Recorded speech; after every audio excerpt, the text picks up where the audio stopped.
एक बहुत ही भोला भाला सा आलसी लड़का था। वह कोई काम नहीं करना चाहता था, बस खाना खाता, घूमता और सोता रहता था। एक दिन उसे किसी ने बताया कि एक आश्रम है जहाँ पर कुछ नहीं करना पड़ता है और हर दिन 2 समय का खाना और नाश्ता मिलता है। तुम वहाँ जाकर रहो। उस आलसी लड़के ने सोचा कि ये तो बहुत ही बढ़िया है और वह उस आश्रम में जाकर रहने को सोचा। और फिर वह भोला भाला आलसी लड़का अपना सारा सांसारिक जीवन छोड़कर उस आश्रम में जाकर रहने लगा। आश्रम में गुरुजी रहते थे। वह कुछ समय सबको प्रवचन देते। वह आलसी लड़का सुनता था, बाकी समय आराम करता था और फिर भर पेट खाना खाकर सो जाता था। ऐसे ही उस लड़के के दिन गुजरते गए। एक दिन उस आश्रम में कुछ भी नहीं बना। नाश्ते के समय नाश्ता नहीं मिला। उसने सोचा, नाश्ता नहीं मिला, भोजन तो मिलेगा। अब भोजन के समय भी उसे भोजन नहीं मिला। लड़का दौड़कर गुरुजी के पास गया और उसने पूछा कि आज भोजन क्यों नहीं बना। गुरुजी ने कहा, बेटा आज एकादशी है और जितने भी आश्रम के सदस्य हैं उनका उपवास है और तुम्हारा भी आज उपवास है। आज भोजन नहीं बनेगा। वह लड़का आलसी था और उसे भूख भी बहुत ज्यादा लगती थी। उसने गुरुजी से बोला कि मैं उपवास नहीं रखूंगा, मुझे भूख लगी है, मैं खाना खाऊंगा। गुरुजी ने बोला, ठीक है, जाओ भंडारे में से सामान लेकर जाओ और आश्रम में नहीं, बाहर जाकर बना लो। लेकिन याद रखना, भोजन बनाने के बाद सबसे पहला भोग भगवान को लगाना और फिर तुम प्रसाद खाना। वह लड़का बोला, ठीक है, और फिर अनाज लेकर नदी की ओर पहुंचा। भोजन पकाने लगा, तैयार हुआ। उसके बाद कहने लगा कि भगवान श्री राम आइए, पधारिए, भोग लगाइए।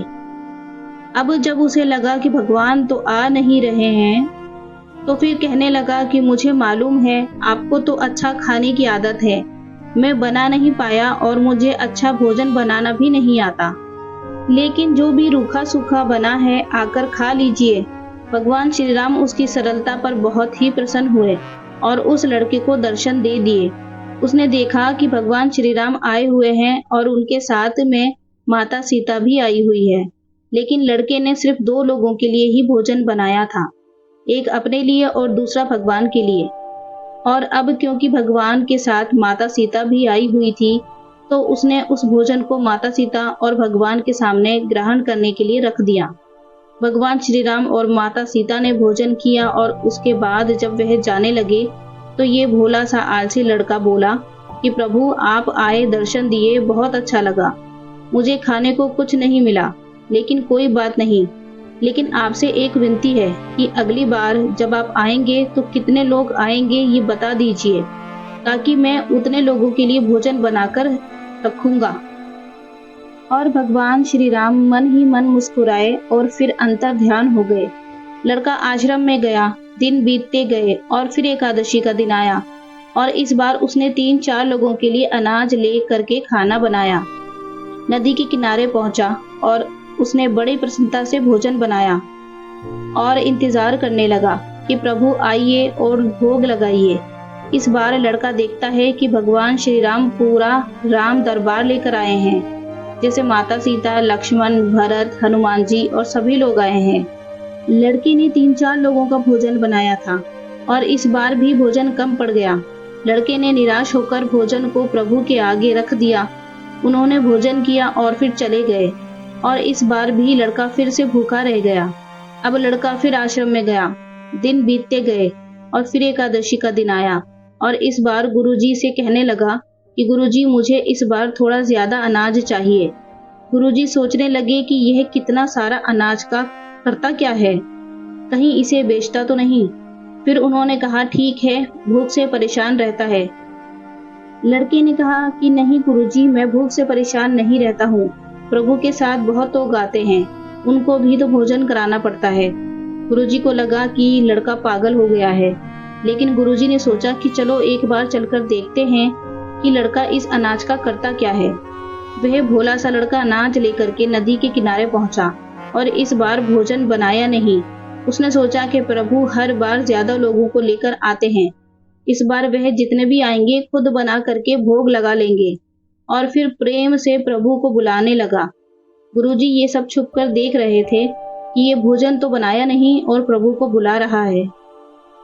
लेकिन लड़के ने देखा कि इस बार प्रभु के साथ बहुत से लोग आए हुए हैं, तो उसने प्रभु के सामने हाथ जोड़कर कहा कि प्रभु माफ करना, आप बहुत सारे लोग आते हो, मुझे संख्या पता नहीं होती है और मेरी हिम्मत भी नहीं होती है कि इतने सारे लोगों के लिए भोजन बनाऊं। आप स्वयं आइए, बनाइए, खाइए और भोग लगाइए। प्रभु मुस्कुराते हैं और अपने साथ आए सभी लोगों के साथ मिलकर भोजन बनाते हैं। गुरुजी ये सब छुप कर देखते हैं और फिर लड़के के पास आकर के कहते हैं कि तुम ये क्या कर रहे हो। लड़का कहता है कि गुरुजी आपको दिख नहीं रहा है कि भगवान श्री राम पधार चुके हैं, माँ सीता आई हुई हैं, हनुमान जी आए हैं और भी सभी लोग आए हुए हैं, भोजन बना रहे हैं। गुरुजी ने बोला कि पागल हो गए हो क्या, मुझे तो कोई दिखाई नहीं दे रहा। लड़का गुस्सा हो गया और बोला, प्रभु आप ये क्या कर रहे हो, एक तो मुझे भूखा रखा है और गुरुजी को दर्शन नहीं दे रहे हो, जो मुझे पागल समझ रहे हैं, कृपया करके गुरुजी को दिख जाओ। भगवान बोले, नहीं, मैं इन्हें नहीं दिख सकता। लड़का बोला, क्यों नहीं दिख सकते, मेरे गुरुजी तो बहुत महान हैं, बहुत बड़े ज्ञानी और ज्ञाता हैं। भगवान बोले, हाँ ज्ञानी और ज्ञाता होंगे, लेकिन तुम्हारी तरह सरल नहीं है। जो सरलता तुम में है वो तुम्हारे गुरुजी में नहीं है। लड़के ने ये बात गुरुजी से कह दी कि भगवान श्री राम कह रहे हैं कि आप में सरलता नहीं है, आप मेरी तरह सरल नहीं हैं, इसलिए आपको नहीं दिख सकते। गुरुजी की आंखें नम हो गईं और रोने लगे और बोले कि ये बिल्कुल सही कहा तुमने, मेरे अंदर तुम्हारे जितनी सरलता नहीं है। और फिर माफी मांगने लगे। फिर भगवान ने गुरुजी को भी दर्शन दिए। ये कहानी हमें सिखाती है कि जीवन में सरलता सबसे आवश्यक है। जितने सरल बने रहेंगे उतना जीवन में आगे बढ़ते चले जाएंगे। जब आप सरल होते हैं तो आप भी मुस्कुराते हैं और दूसरों को भी मुस्कुराने की वजह देते हैं। उम्मीद करते हैं ये कहानी आपको पसंद आई होगी। वीडियो को लाइक करें और चैनल को सब्सक्राइब करें। बेल आइकन दबाएं और ऑल नोटिफिकेशन पर सेट कर लें। Thanks for watching.